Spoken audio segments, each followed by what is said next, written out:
काही क्षणात अर्थमंत्री निर्मला सीतारामन देशाचा अर्थसंकल्प सादर करणार। केंद्रीय मंत्रिमंडळ बैठकीत अर्थसंकल्पाला मंजुरी।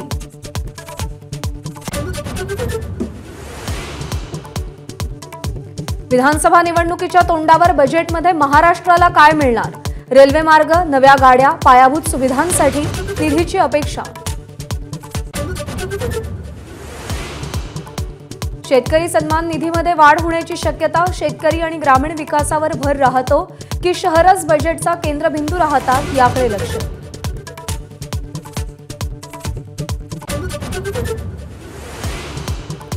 अर्थसंकल्पात महाराष्ट्राला 50 नव्या रेल्वे गाड्या मिळण्याची शक्यता। एमएमआर रिजनमध्ये 6 नव्या टर्मिनसची ही भेट।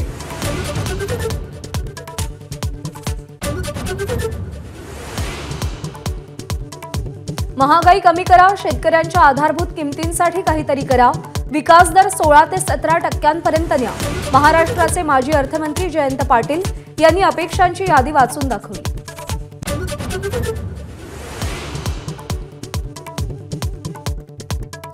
मुंबई ते पुणे रेल्वे प्रवास वेगवान होणार।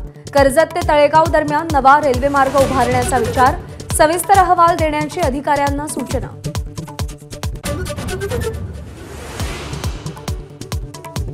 राष्ट्रवादी आणि शिवसेना आमदार अपात्रता प्रकरणी आज सर्वोच्च न्यायालयात सुनावणी। निकालाकडे आमदारांचं लक्ष।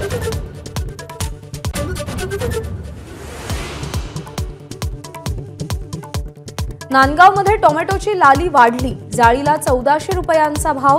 किरकोळ बाजारात 125 ते 150 रुपये किलोचा दर।